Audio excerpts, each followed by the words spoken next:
The Lindstrom story started 175 years ago, but the journey has just begun. We aim to halve our greenhouse gas emissions by 2030 and reach net zero by 2050. Achieving our goals requires collaboration, which is why we encourage our entire value chain to join the journey. Our customers and suppliers are our partners on this mission. Imagine a future where textiles are born from recycled and bio-based materials, replacing the old ways, manufactured closer to users by partners dedicated to cutting emissions. Visualize a world where the life cycle of our textiles, from maintenance to washing, runs on clean, renewable energy, and transportation is powered by electric and hydrogen technologies.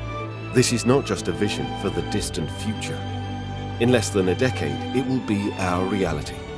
As one of the first textile industry actors, Lindstrom is leading the way with targets approved by the Science Based Targets initiative.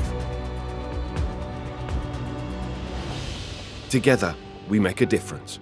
United, we are shaping a sustainable future.